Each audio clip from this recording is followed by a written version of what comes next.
Welcome to Far Insights, where we do the research so you don't have to. I am your host, Fox, and we have Robster, and we also have Alza. In our second episode, we deep dive into the world of technology, its advancements, and its impact on society. So, this episode is all about deepfakes, the AI generated videos and images that can manipulate reality and deceive even the most discerning eye. So, deepfakes have been making headlines in recent years, with everyone from politicians to celebrities becoming victims of their own malicious use. They've raised concerns about the potential for misinformation and propaganda and even blackmail. But at the same time, they've also been used for creative purposes, such as the film industry, where they can bring fictional characters life like never before.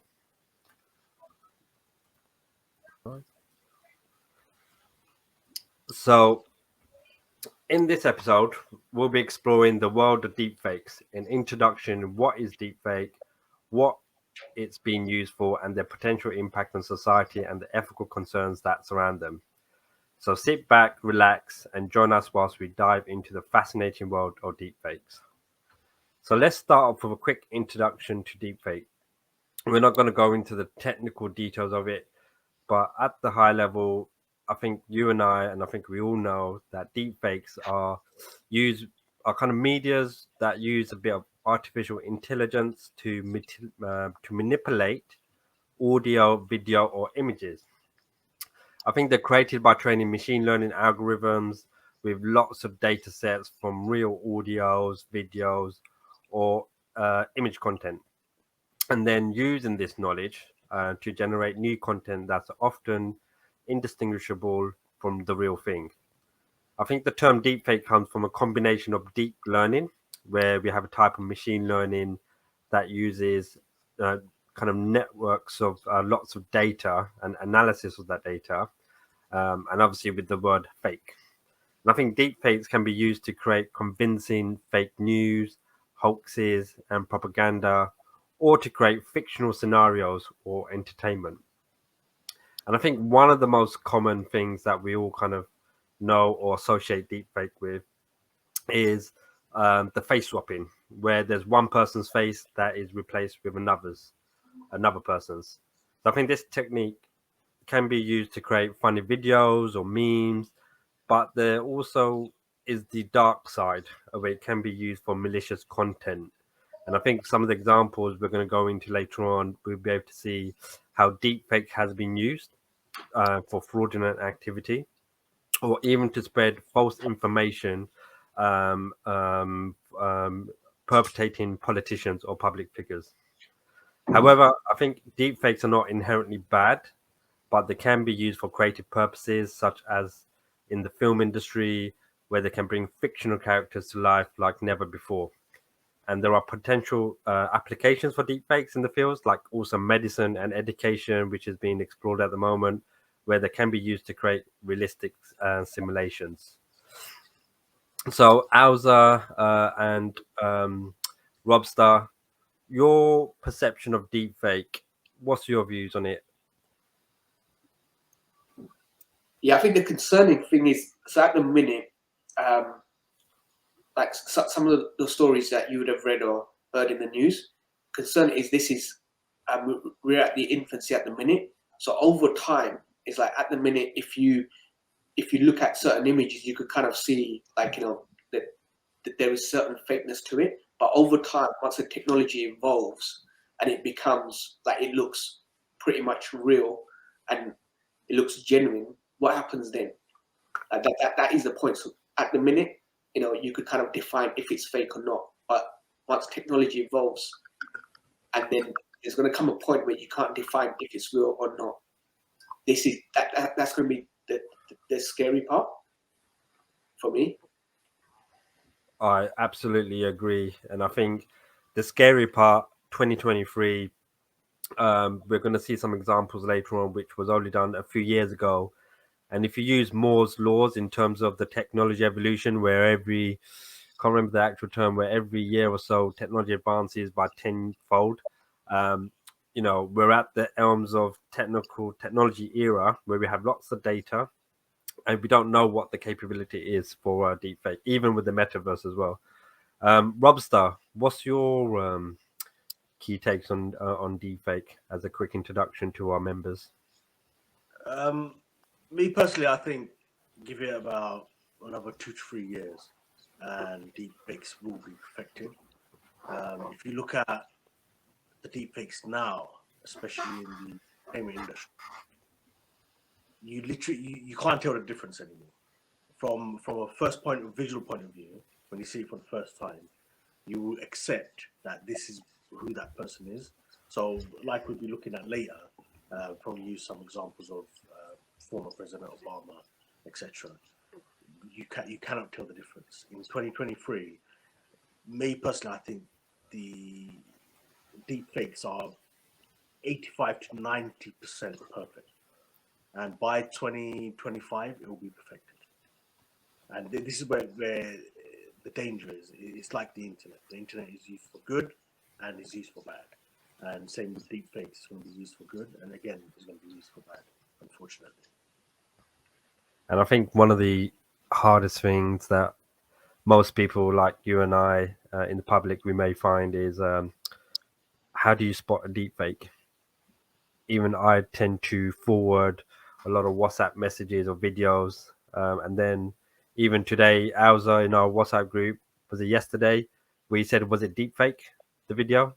Because Yeah, as convincing as it sounds, where the narrative fits the person's kind of personal feelings or, or again, towards what the person's saying, the first question that you came across as was, is this deepfake?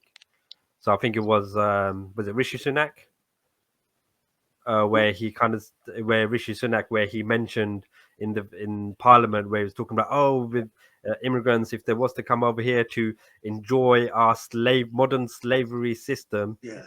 and I think the first comment everyone came out was, is it deepfake? So yeah, because what's going to come a point, especially for elections, deepfake manipulating these videos are ideal for election campaigns, because then you could have a politician who has far right extreme views, and then he would say, you know what, actually, I'm not going to go out and say it. I'll basically get someone to create that content and to say it for me. I guess we'll probably cover this further in the conversation that we're going to have, but yeah, I think for election, it's ideal. Deepfake is a way forward, even to kind of if you've got hate towards someone else, because a lot of pornographic material, like making certain innocent women, agree. exposing And certain innocent women and making it seem like they are generally this sort of person. So it's just I think we can touch base on that in the next couple of minutes down as well. So I think one thing I wanted to show you, or is there was a Morgan Freeman video, which was just recently kind of published on the internet, and I just want to, for a moment, let's watch this video, and then I want to get both your thoughts of this afterwards. Um, think about how convincing do you think this deepfake video is? If you didn't know it was a deepfake, um, would this have convinced you? So let me play this video for you.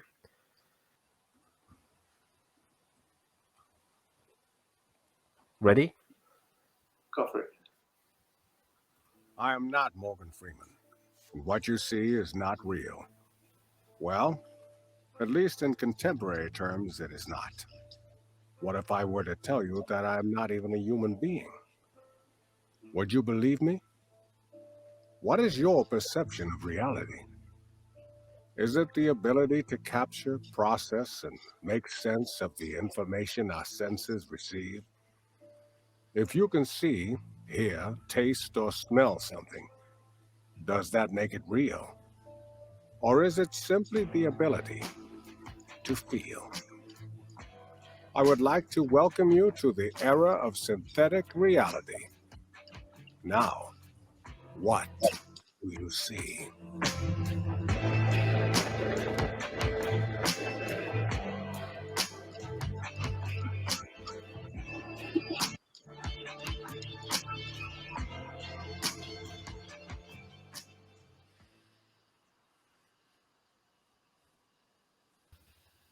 Tell me, what do you guys think of that video? Was it convincing? Did it look like Morgan Freeman? Did it sound like Morgan Freeman? Did it behave like Morgan Freeman would?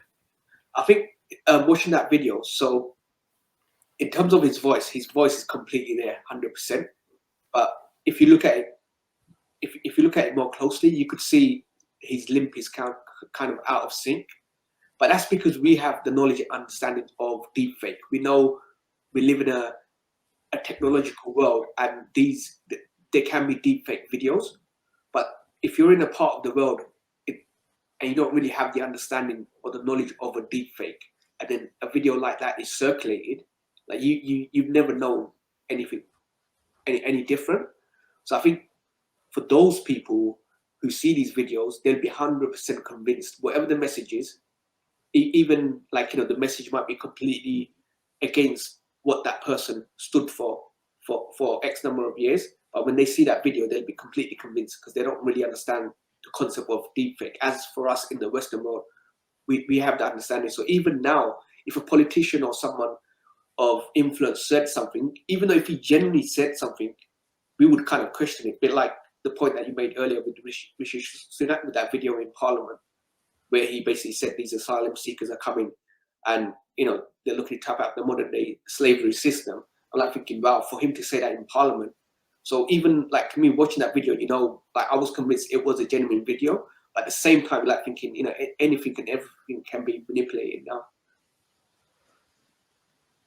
And yeah, I think you made some really good points there. So you raised, there are some concerns about the potential for misinformation, with propaganda news, which can be used with malicious intent. And I think what from your perspective, you're saying there's there's a level of trust of the authenticity of what you're seeing in the videos based on the audio and visually what you're seeing on the video, which then you probably have that level of trust in terms of, yes, this probably is a Morgan Freeman, based on what's been said. So and I think you mentioned a couple of minutes ago around there are some ethical questions around people's privacy and consent of using people's photos and videos, which are using the deepfake to kind of spread kind of more kind of potential harm that they can cause, right? So and what about you, Robster? From you watching that Morgan Freeman video, what were your thoughts on this? The human being only believes when they use their six senses, one of the six senses. But with this one, with the Morgan Freeman video, we used one of our senses, which is the eyes. We used our second senses, which is the ears, at first time. So me, I think I believed it straight away, because why? It's something that I saw with my eyes, and it's something that I heard as well. It sounded exactly like Morgan Freeman. From a distance, if you're looking at it, it looked exactly like him. So to me, that would probably just be a paid advertisement. A company must have paid Morgan Freeman. He sat down, probably promoting a product, saying that this is not Morgan Freeman. So to the naked eye, and to the ears, it was almost perfect. And this is where the dangers is when it comes to that stage of almost perfect. Like I said before, it could be manipulated either for the good or for the bad. And unfortunately, I mean, as I said earlier, us in the West, no, but I think it's only a handful of people that will really look into it, realize that it's a fake. But I would say probably if you showed that to 9 out of 10 people, if you showed it to 10 people, probably 9 out of 10 would say, yeah, that's real. And if Morgan Freeman in that video said, go buy my product or go buy X, would that be convincing enough? Yeah, I think it definitely will be convincing. Like I said, even just looking at that video on its own, you probably first time you probably think, oh, he's probably looks like he's promoting a product or he's promoting a company. Yeah, I agree. Yeah, because to really believe that it's a deep fake, you really need to look at it and pause and play, and look at the little wrinkles and his expressions on his forehead when he's talking. When he punches up the lines, you really have to look at the nitty gritty of his face when he's talking. And like I just said, the voice and the lips are not in sync. But then if you're looking at it from a distance, you don't really notice it. It's just that because we're really close up to the monitor, to our cameras, we can actually see it. All right, that's a good point. So you know what? Since you're talking about the finer details, I've got another good, convincing clip here for you both. So how real does this look? So obviously, I know this video is not an actual recording of Obama. It is highly edited with the people who have the skills to kind of do this. So I'm going to play this clip for you both, and then let me know what you think. It does have some swearing words, so if you're under 18, please skip it by 5 minutes. So let me play this video for you both.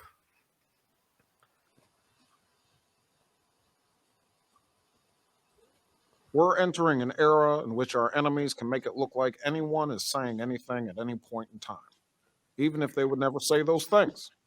So, for instance, they could have me say things like, I don't know, Killmonger was right, or Ben Carson is in the sunken place, or how about this? Simply, President Trump is a total and complete dipshit. Now, you see, I would never say these things, at least not in a public address, but someone else would. Someone like Jordan Peele. This is a dangerous time. Moving forward, we need to be more vigilant with what we trust from the internet. That's a time when we need to rely on trusted news sources. It may sound basic, but how we move forward in the age of information is going to be the difference between whether we survive or whether we become some kind of fucked up dystopia. Thank you. And stay woke, bitches. So, Robster, what's your thoughts on that video? I don't think that video was as good as Morgan Freeman's one. Morgan Freeman's one had more in detail, but this one you can actually tell to a certain point that it is computerized. It looked too stiff, and it looked too wooden for someone like Obama. As we know, when he does talk, he has a lot of facial gestures and hand movements. This one is a bit stiff. I think the lower jaw kind of wasn't really done well. But did you know, in terms of the synchronization, the voice and everything else, do you not think that kind of matched? I think this one was definitely synced with the voice and the lips movements. That was definitely synced. But me personally, I don't think it sounded a bit like Obama. You'd recognize it, but if you're constantly listening to it, like if you listen to the whole segment, you know that is not Obama. It's just more like a sound effect of his voice and how he sounds. Yeah. That's what I found with the second one, with Obama's one. Yeah. So this was actually so BuzzFeed did this as part of a 10-minute video, I believe, in terms of how they can manipulate the audience. And I think the audio was of the speech where Jordan Peele was recorded for the Oscar, one of his Oscar-winning films and stuff. So I think Peele and BuzzFeed, they created this to show how easy it is for people to manipulate videos of, say Barack Obama or any key celebrity, and also be able to further spread the misinformation and fake news as well. Alza, what were your thoughts on that video? Yeah, I think looking at these, like, so where you've got people who have access to these kind of softwares, imagine like government agencies who basically have the software, the expertise, the skill, the personnel who could kind of manipulate that data in a perfect fashion. So the apps which are online, or yes, so the apps which are online, through those ones, you'd probably get those. You could see those imperfections, but I'm sure there's a far superior software out there where you could completely, mask and make it 100% look pretty much 100% genuine. I think those are the ones that we haven't really seen at the minute, but in time, eventually that is going to be, out there at some point, and that is the point where it's just going to look more and more real. And then what happens then? Where do we go from there? Does the government kind of impose certain restrictions now to avoid us getting to that point? I agree, and I think so far the examples I shared with you are mostly for fun.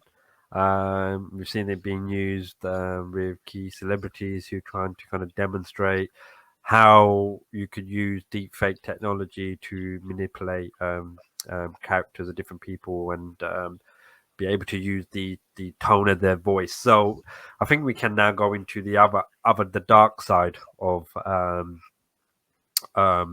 deepfakes. So I think Elon Musk, everyone knows Elon Musk.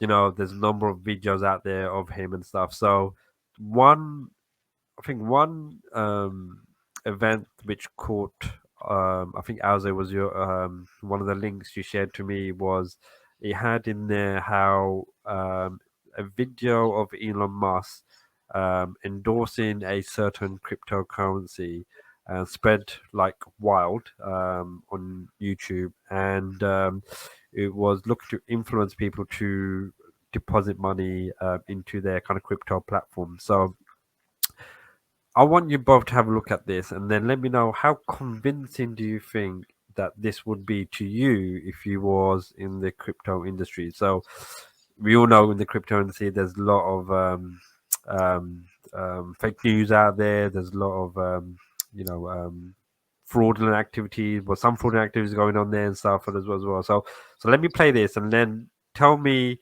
out of 10, 10 being yes, you definitely put your crypto in there. One being, yeah, it's totally fake. Like, what the hell? So let me just play this for you. All right, I'm going to play this for you guys. Hi, how are you in a great mood? Tell us please about your new project. As we all know, cryptocurrency is well the future. And most of all, I would ask you to pay attention to Bitcoin. My project is directly related to investments in this cryptocurrency. Please tell me, Mask, how much crypto do you have at the moment? In fact, I do not have such information, but I will say that I invest not only in Bitcoin, but also in other cryptocurrencies. How much do you think Bitcoin will cost by the end of the year? It was reasonable to believe that he would reach the top, and the guess is that it will cost about $100,000. But again, I would advise you to be critical with this. You need to be able to invest correctly, which will be my today's message. What do you mean? When Bitcoin falls, you need to boldly buy it and not rush to sell it. For example, there are people who, with every panic, try to drain their crypto assets. This is great, but what? Let me stop it there because the video is 12 hours long. So, Robster, out of 1 to 10, how convincing was that video for you to spend your $100 into that BitVex cryptocurrency? If you watch any of Elon Musk's previous videos, that's the way he is. He doesn't have that eye contact with the camera or anything like that. He's always one of those shifty people, and he's looking around like shifty. I probably would give it an 8 out of 10 invested. But I don't know if the actual video was speeded up. Was it speeded up by 0.25 or? No, so that was the normal play speed. Was that normal play? Normal play speed. But I think from my side, you can tell the draw lines, there was a bit of a lag at some point. Synchronization was slightly off. So you could pick it up if you were knowledgeable. But what you find with these crypto investors or new people who join the crypto industry looking to invest money, their due diligence may not be as thorough as other people. So when somebody as Elon Musk, who goes on to, on YouTube and they endorse a particular project and greed takes over, people want to go invest, they want to go and get the next big thing before the prices go up, and it's all time sensitive. So if I come to you, Robster, and say, "Oh, Robster, quick, have a look at this video. It's been endorsed by so and so, and time is of the essence." So that you, from the human side, you have pressure from the time sensitive trade that you need to do, where people say it's going to 100x and 50x, so and I think they'll create that kind of pressure point within the video. It's 12 hours long, to influence people to spend that money. So and if you're watching it on your phone, you and I, we all know that the quality of the videos on the phone is decompressed. So the nuances that we see on the big screen may not be enough for us to pick it up. So on the phone, you'll think, oh, actually, it is Elon Musk. They're doing a live video, and I would look to probably go invest and quickly do a trade before everyone else knows about it.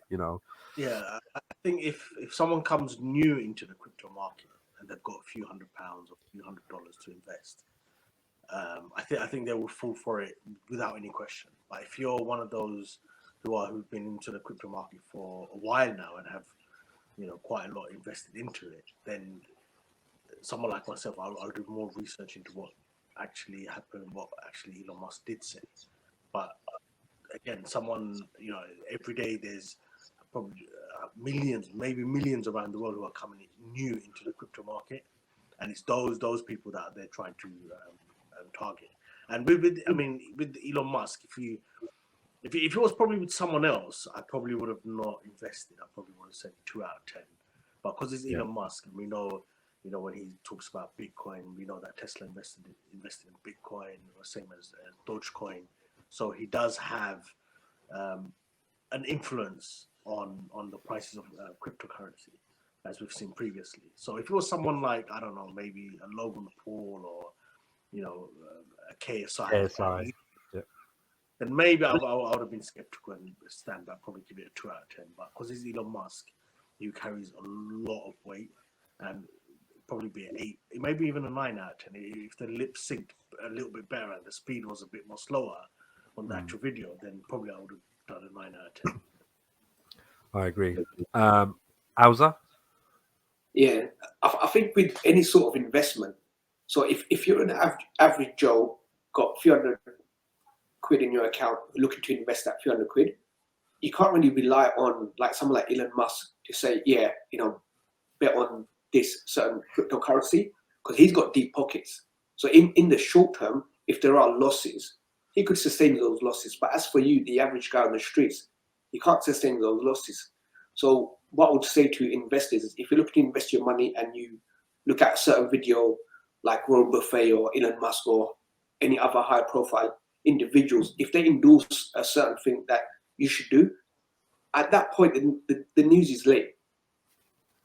Because a lot of people make the investment on the back of the news. As soon as it's out there on the news, you've kind of missed the boat.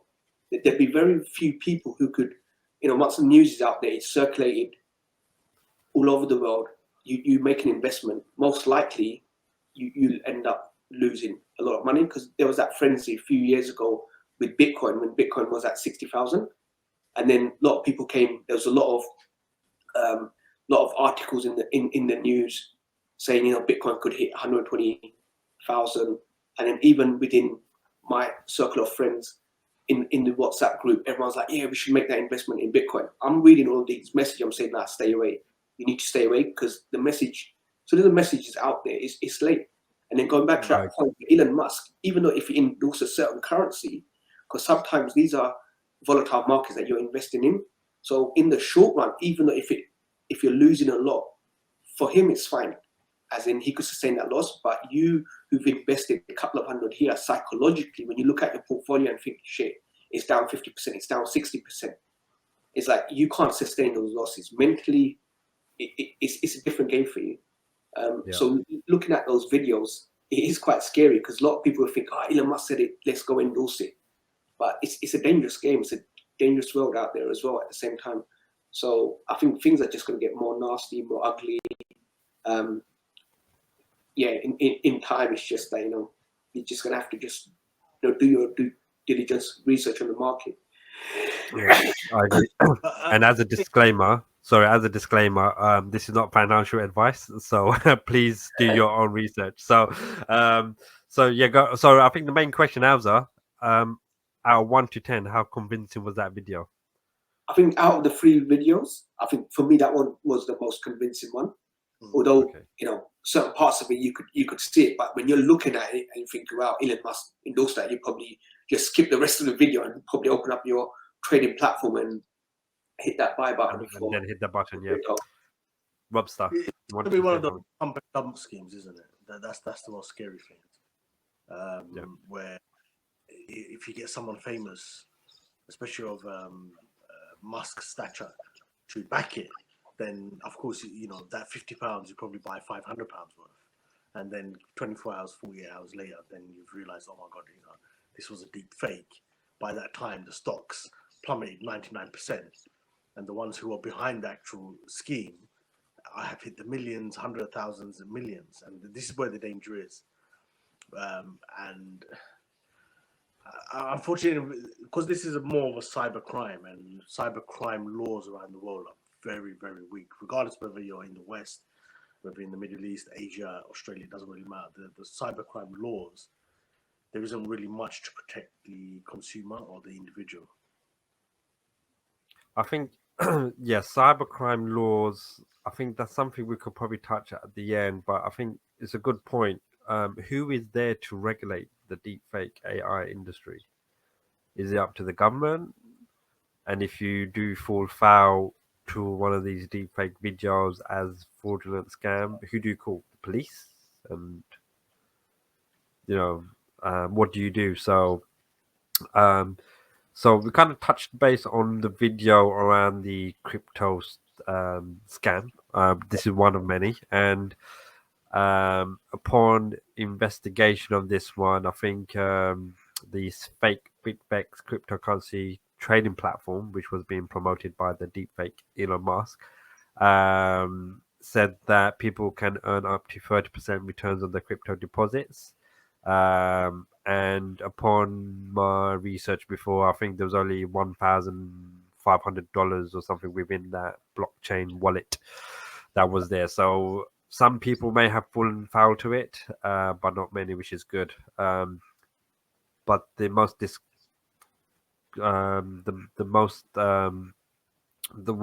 one of the things that I find which is still bizarre to me is that this deep fake video is still there up on YouTube. So again, going back to what Rob said, you said around policies, rules, and regulations, who is it that needs to rule it?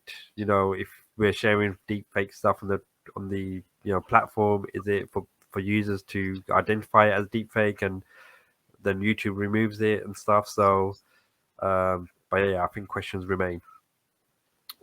So next one, I think it's more of a very interesting one, which I want to touch base on. So I think this one, is one of the first use of deepfakes in an Indian election campaign. So let me set the scene for you both. So on February 2020, I think a day ahead of one of the legislative kind of assembly elections in Delhi, India, there were 2 videos of the President Manoj Tiwari from the BJP party, which in one of the videos it was criticizing the Delhi government of Arvind Kejriwal that went viral on WhatsApps.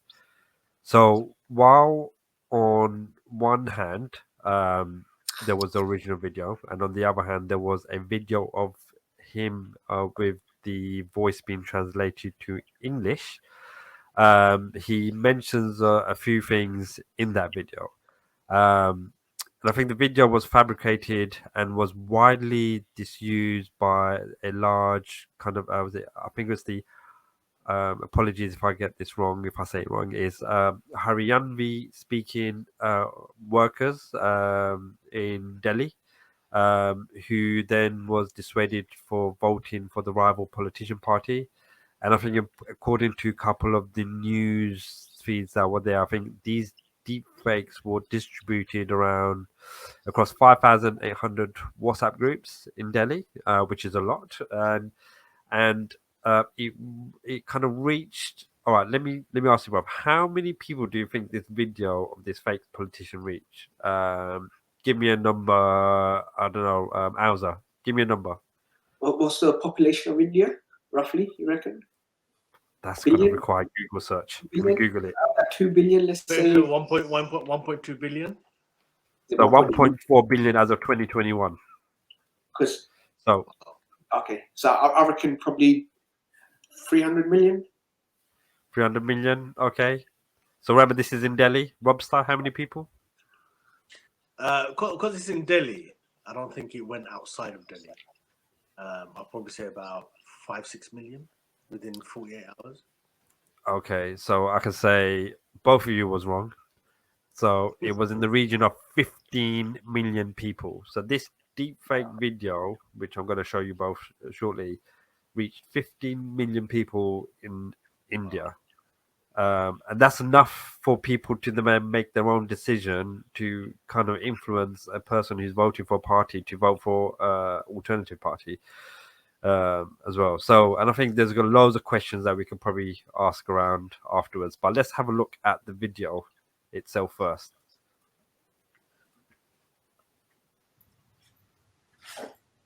Jai Sri Ram, greetings to all. Friends, I'm here just to ask about the work accounted for. Kejriwal said that he will start 500 new schools. Have they started? He said they will install 15 lakh CCTV cameras. Have they installed? They said they will start 10,000 DTC buses. Have they started? He just cheated us on the basis of such promises. But now Delhi has a chance to change it all. Please press Lotus button on 8th of February to form Modi ji-led government. Thank you. Right, so now let me show you the other video.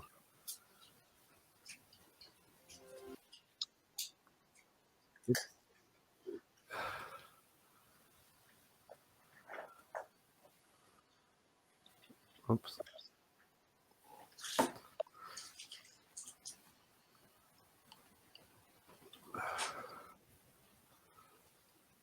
Use this one.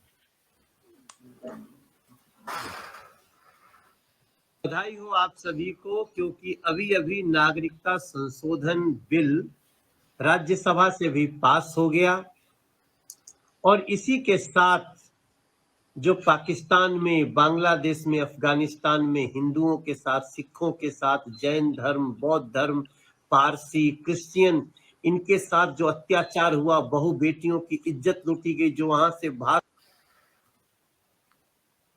All right, so I have to pause it there because my understanding of the local dialect is not that well. So, out of the two videos that you saw, I think this video was enough for me to, if I was in Delhi, it would have been enough for me to kind of then change my voting based on my own preference in terms of what I was looking for. I think the video, when you look at both, is so real, right? The English version, couldn't find anything in there which for me felt like, oh, you know what, the lip wasn't syncing, the eyes, the hands were moving well and stuff. And I think, yes, I think if you was watching on your mobile phone, we're in Delhi, it's been shared in WhatsApps. We know the video quality gets reduced quite a lot. It's enough for me to change my mind. If he said he's going to pay me, $200 for me to vote, I would have gone and convincingly voted him. So, and I think this goes back to one of the things that we should probably think about in terms of society perspective, in terms of, how are we preparing as a society to guard ourselves or even safeguard ourselves against potentially deceptive content, which can divide us through political motives, and and going back to what Robster said earlier in terms of, is it the government's duty to monitor for deep fakes that could influence a nation to dissuade, persuade voting, and such like that. So I think if I was in Delhi and I saw that video, or I would have thought, you know what, I would vote the other way. Robster, what's your thought? I mean, the deep fake was really good. I think out of all the videos that we saw tonight, this one is probably the best one. Which, like you're right, when it's through WhatsApp, and the the actual quality of the video gets decomposed, and as it moves on, it gets worse and worse and worse, and the worse it gets, the quality, the better the deep fake looks. Yeah, and I probably would have voted as well. I probably would have got that same way. Yeah, voted. Yeah, this guy is our future. He's offering amazing stuff, and yeah, I would have voted for him without any question. Yeah. Yeah, because I think the second video, so the one in English, the second video was more like a far right message. So he was basically saying about all of the discrimination, the hate against the Hindus. So you could see those two videos, they were created for a certain purpose. So those, because when it comes to election campaigning, because we know from the UK where during the elections, when was it Cambridge Analytica, was it the company? Yeah, who basically what they did was they targeted Facebook groups, and then depending on the group and the videos they were exposed to, they targeted certain message to certain individuals. So you could see with those two videos, the second video, the one in Hindu, that would have been targeted to the extremist group. So within the algorithm, within the system, they would have realized, okay, there are two sets of groups in Delhi, within our country. So let's give the more liberal people the first video, because he talks about promoting schools and everything else, hospitals and stuff. So that kind of caters for that audience. And then the other message caters for the other audience. They would have deliberately manipulated, rigged that election so that those videos are distributed to the ones who want to hear the right message for the right vote. So that's where the scary part is. And I think it's also, how do you fact check this? So if the narrative fits your reality, would you go and fact check this to say, actually, I like what he's saying, this is what I believe in, but where would you go to fact check this? So if it's real time shared on WhatsApps and stuff, is it the government's responsibility, Robster, to then flag it? People has been learning this, like whose responsibility is it? Is it WhatsApp's? Is it the government? But then they need resources, money, funding. So I mean, from the first part which you said, if his policies I like, then there's no reason for me to fact check it at all. It's policies that I like. Now, if it's policies that I do not like, then of course I will fact check it. See if this politician really did say what he said. Now, regarding regulation, I think with things like, say, WhatsApp, Instagram, TikTok, Facebook, Twitter can be regulated. Something like a sharing website where it's just strictly sharing app, say WhatsApp, you can't actually regulate that kind of stuff. With TikTok, if you say certain things or you do certain videos, TikTok will, it will affect the community guidelines and you'll be given a strike. Same goes for Instagram, same goes for Facebook, same goes for Twitter. But WhatsApp is something different. It's a messaging service, isn't it? A messaging service, you can't really, whether you're a government, whether you're a police agency, you can't really regulate. I don't even think WhatsApp can actually regulate what kind of messages, what kind of videos goes to and from. And this is where the problem is. That's why I think it was shared on WhatsApp, because I think if it was shared on Instagram, TikTok, Facebook, then the government can intervene and say, look, you guys need to fact check. And if they did find out it was deepfake, they would remove it straight away. But because it's WhatsApp, and WhatsApp is a messaging service system, then I don't think you can get that regulated. And what happens when you get it wrong? Then you're suppressing freedom of voice.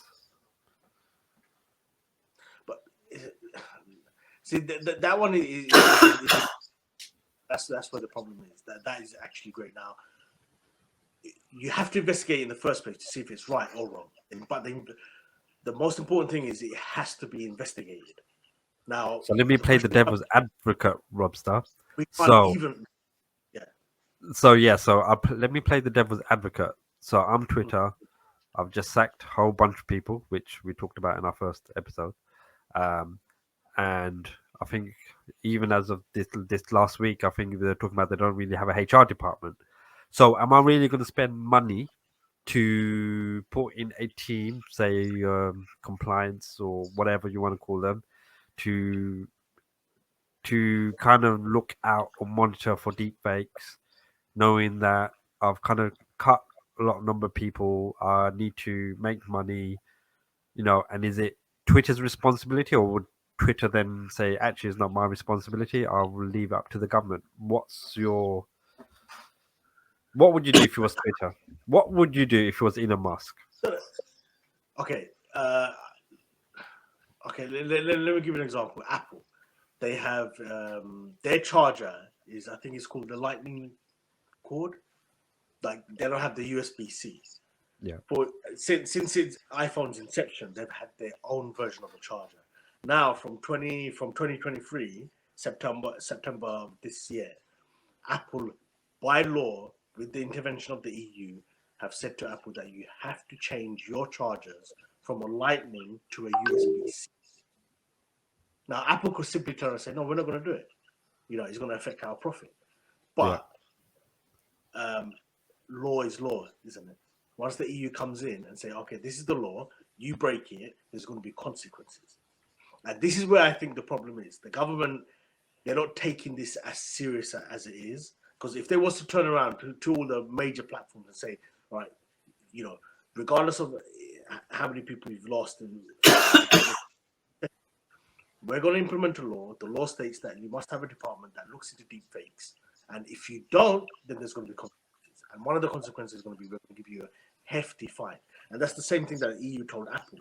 Either you follow the new law, which is USB-C, or we're going to give you a hefty fine. And that's the only way it works. With companies that are based on making money, the only way you can hit them really hard is to take away their money.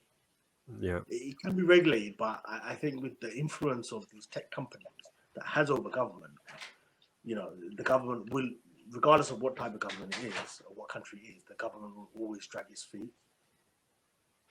and I think throughout the course of technology, I think at a point in time there was certain issues being raised, and I think now where access to technology is ever so available and also cheap. Look, all three of us, we're using laptops, iPads, PCs to connect together to do a streaming of a video. And we can overlay this with a deepfake video of us, as such. So let's move on to the next thing I want to talk about. So we talked about geopolitical use of deepfakes. Also, from an entertainment perspective, there's so going back to your point on regulation, so only time regulations come into effect is when there's enough damage done in society. So I think because this is at its early stages, so even though with this election campaign, like what happened in India, once you start seeing this consistently through elections, and then there's a lot of damage done, there's an opposition party and the supporters, there's a lot of unrest until it comes to that point. There's going to be no any regulations placed. So it's going to take X number of years, and by the time when damage is fully done and it's on the surface, that's when you're going to see, people going to be campaigning to impose certain regulations. Until then, it's like at the minute, it's like the damage is very minimal. So nothing's going to happen at the minute. Yeah, and when you mentioned damage, Azza, what kind of damage do you think we'll probably see from the deepfakes videos, political unrest based on fake videos. Yeah, because You know, because you could have like, even like with the deepfake video, you could be a supporter of a certain party, and then the opposition could kind of put messages out there where the guy, the leader you've believed in, he's kind of changed his tone. Then what happens out? You start having doubts about this leader, then slowly that doubt becomes so convincing that you think, actually, I'm no longer supporting this individual. So you're going to get a lot of those over time, and then once it becomes so extreme, so common, so often, that's when, the changes are the governments, the people going to want regulations imposed, because they're going to feel as though they've been kind of duped and fooled into thinking when, like, in a certain way.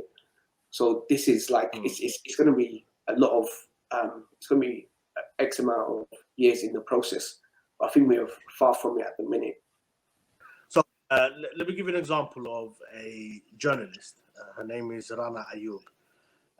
Back in April 2018, just under 5 years ago, she was a journalist who exposed corruption within the Indian government and human rights abuses from the Indian government. She exposed it. She wrote one of her opinion pieces regarding that. As soon as that was released, within 48 hours, a sex video of her, an explicit sex video of her, was a video was sent to her family members and members of within the town that she was living in. Even though the video was deep fake, okay, and some have even reported, if you watch the video clearly, you can see there's some glitches here, glitches there, but the damage was done to an extent that the local media picked it up, and they even showed it with the blurred face, saying that, oh, this is Rana Ayub, she's having sex with this XYZ person, and she released it online, even though it's a deep fake. So, and that was in India, 2018 in April, where deepfake, I don't think we actually thought about deepfakes. Because she exposed the corruption and human rights abuses in the Indian government, they released a deep fake sex tape of her, and a very explicit one, which then caused her to gave her, her family so much anguish and anxiety, saying for her that she left and headed for the United States. especially in a region where it's a taboo, right? So Right. culturally, the cultural norms there is for somebody to appear in a kind of graphical material video. It's not only for her as an individual. I think it's the whole entire family, the parents, the shame, the Exactly. from the cultural norms. I think it just, that in was it when did you say it was in 2018 2018? Yeah, and obviously deepfake like wasn't really known, right? So it would have caused a whole level of anxiety and stuff, not for her but for the whole family. Because you could even have certain actual authentic videos which have been labeled as deepfake. I'm not sure if you guys could recall the news back in 2019 in Gabon, where the prime minister at the time, he wasn't out in the news for about 3-4 months.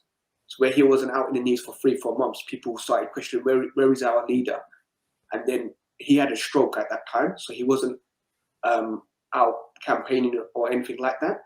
So eventually, after about 3-4 months, a video circulated of him. So within that time, he had a stroke. So when he was in that video, when he was speaking to his nation, people said, "No, it's not a genuine video because our leader wasn't like this. Because he had a stroke, he couldn't really speak in the way that he would have spoke before." So people started rebelling, and then eventually the country went through a coup. And when the country went through a coup, eventually the doctors, the medical experts got involved and said, "Nah, he did genuinely have a stroke."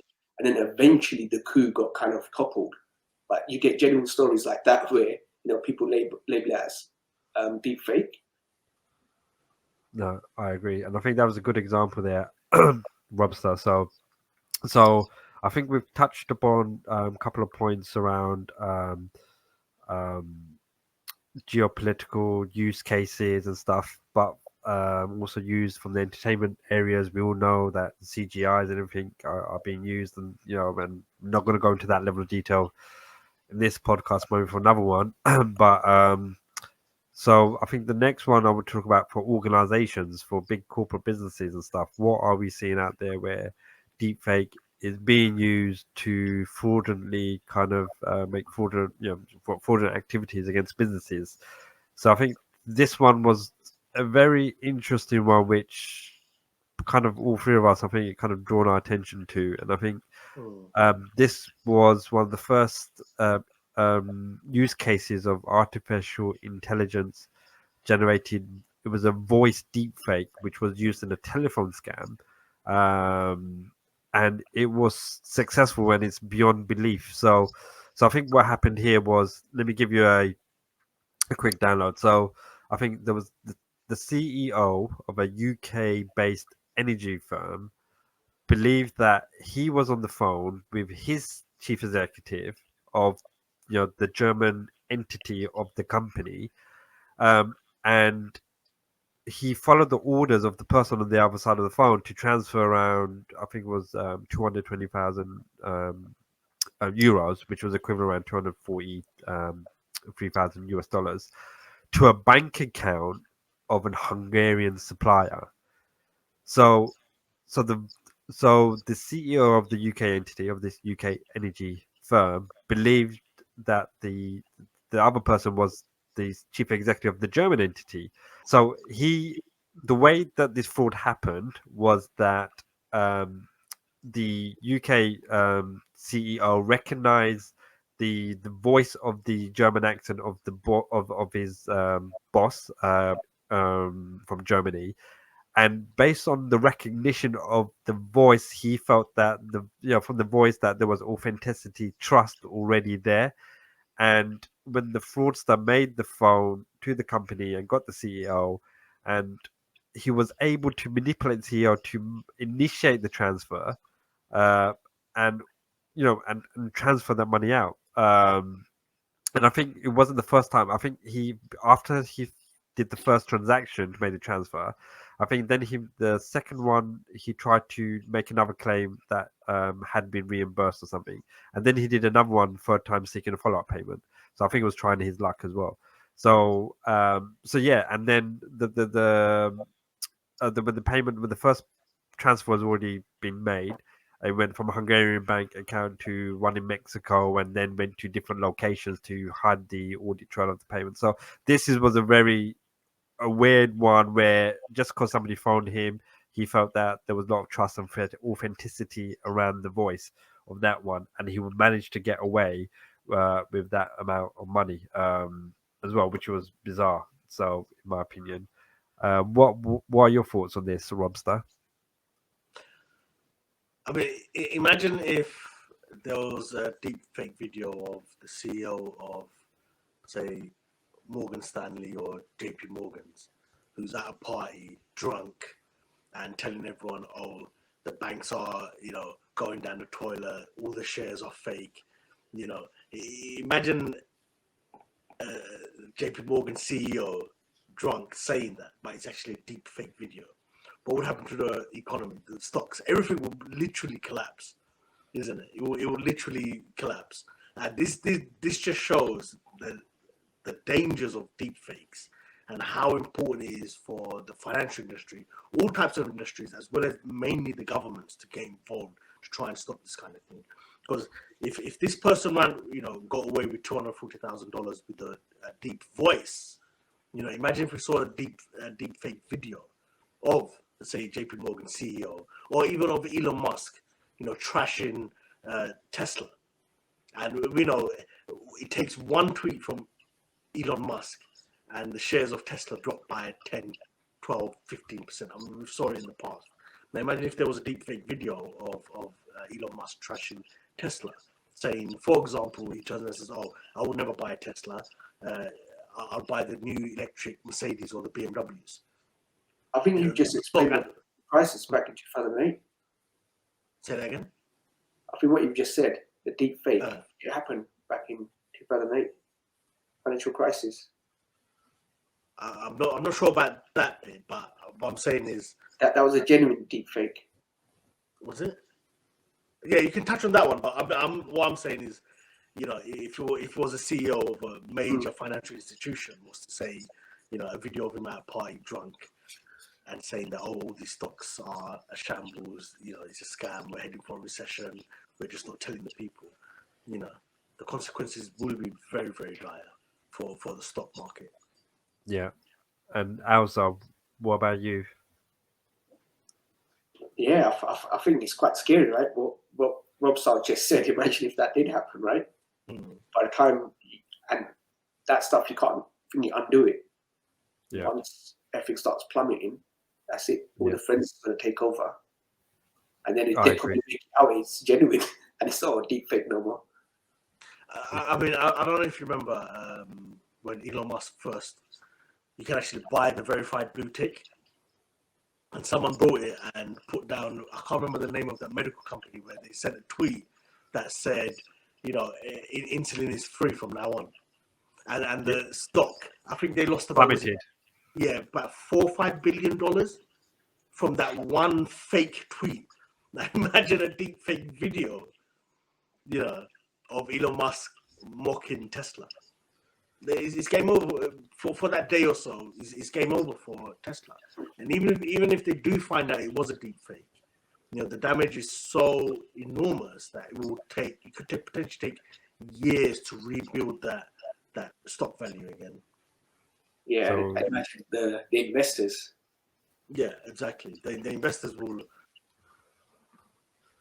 Yeah. So I think with the deep fake, you're saying if they time it right, if it influences the right audience, it could cause a collapse in the financial markets with the share prices plummeting. It could cause market chaos.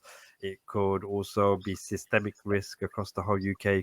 It could cause. So you're saying it could cause to an economic collapse of a nation state based on the deepfake videos in terms of how they materialize and how they influence the mass general public.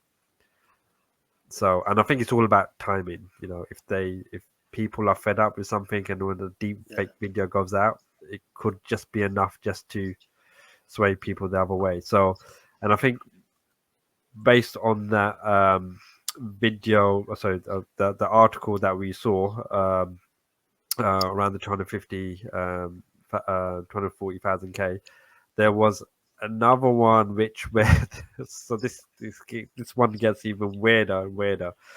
So there was a fraudsters cloned a company's director's voice in a 35 million bank heist. So let me quickly go through this before we kind of conclude on our second episode.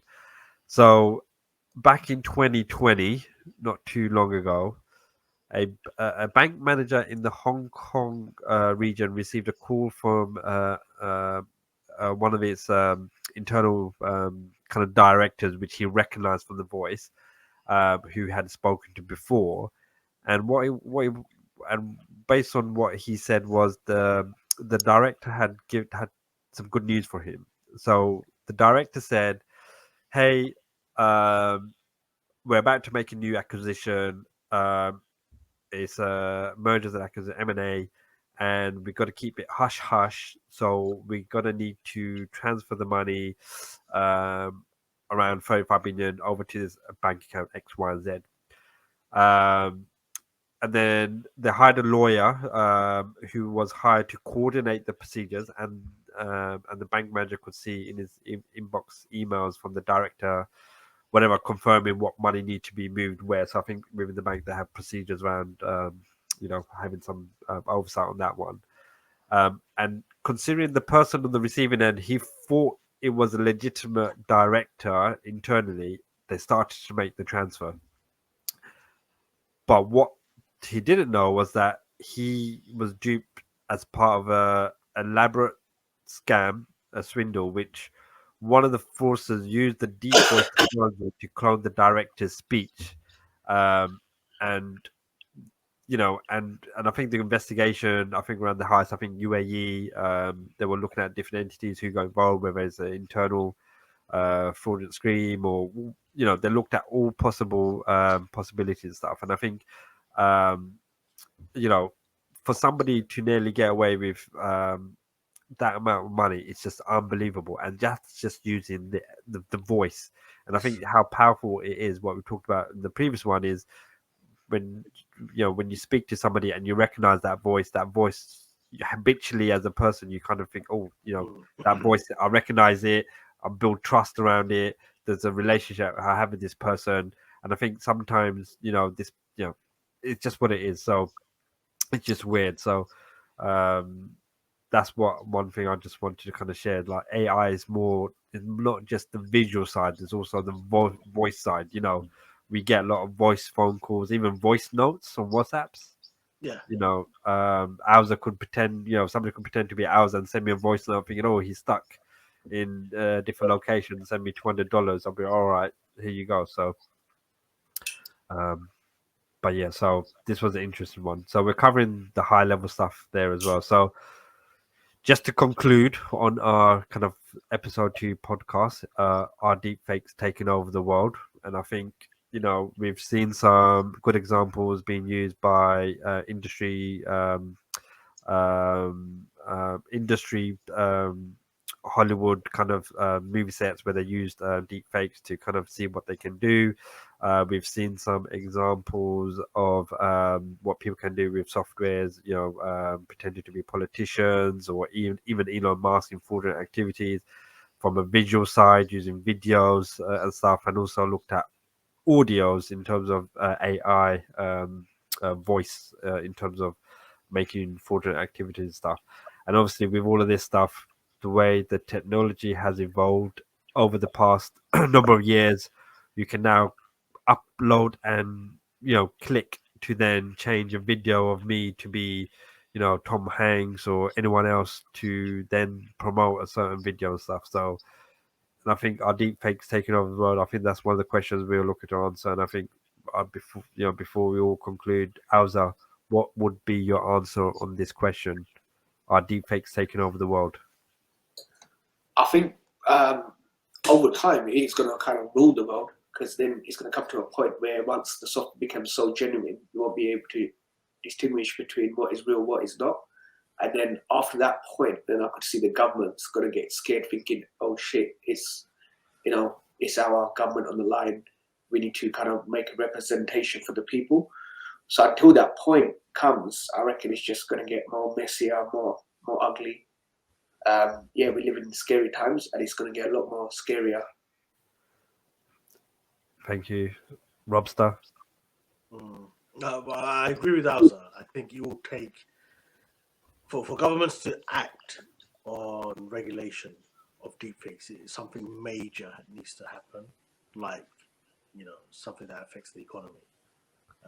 Other than that, if something major doesn't happen, it's just something minor, like, for example, deepfake porn or deepfake video messages and something like that, then I don't think the government will regulate anything.